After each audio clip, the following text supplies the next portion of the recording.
Salam, mən 6-da sinif şagirdi Abbaslı Mehin. Bu gün sizlərə Leyla və Məcnun haqqında hazırladığım məlumat videosunu təqdim edəcəm.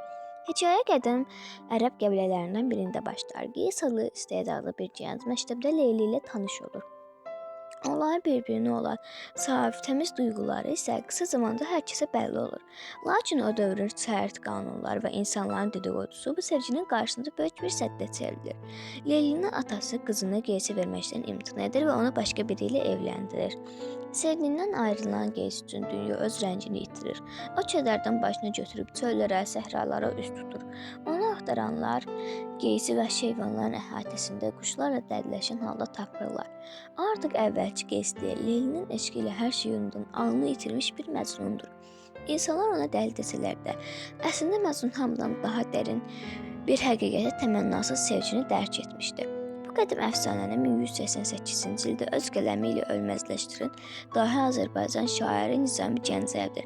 Nizami bu əsərlə göstərdi ki, əsl sevgi fiziki qovuşmaqda deyil, ruhların birliyindədir.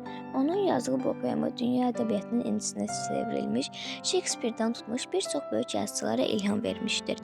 Leyli və Məcnun bizim tariximizdə sadəcə kitab səhifələrində qalmayıb. 1908-ci ildə dahi bəstəkarlarımız Üzeyir Hacıbəyli bu mövzuda Şərqin ilk operasını yazaraq musiqimizdə inqilab etmişdir. Bu gün də bu opera səhnələrində sevgili izlənir. Nəticədə isə Leyli və Məcnun bir-birinə bu dünyada qovuşa bilməsələr də, adları tarixə qızıl hərflə yazdırıldı. Onların hekayəsi bizə öyrədir ki, ən çətin anlarda belə sadiqlik və daxili saflıq insanı ölümsüz edir.